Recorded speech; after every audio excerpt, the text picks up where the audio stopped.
Okay, here we have the last example for lesson 4-9, Intro to Inequalities and Their Solutions. So here, in these kind of problems, we're given a graph, and from the graph, we need to write an inequality. So when we're doing this, we want to keep in mind that the inequality, when we're doing it, I just repeated myself, my goodness. We want the variable on the left. So that means in each of these situations, I'm going to have a variable and then an inequality and then a number. That's what each of these part A and part B's are going to look like here. Again, since they're not specifying which variable I have to use, we can use any variable you want. I'm pretty basic myself, so I stick to plain old X's.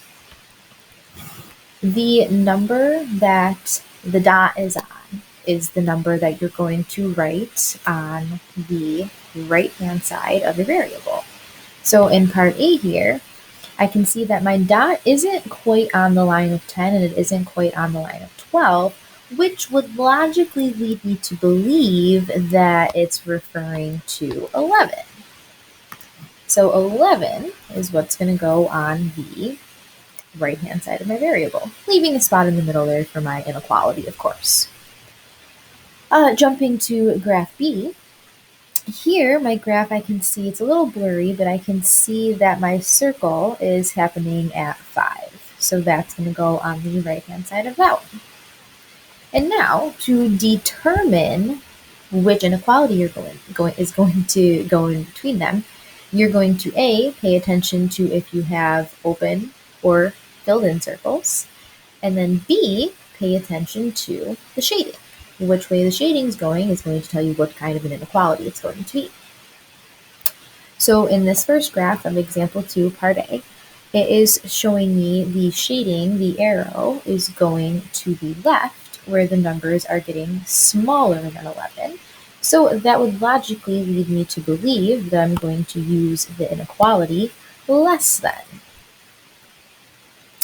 Now, it does have a filled in circle, so let's make a note of that. Point, arrow, filled in circle means that it's not just less than, it is less than or equal to. So this is the graph of the inequality x is less than or equal to 11 because of the filled in circle at 11 and the shading going to where the numbers are getting smaller. B, we have an open circle,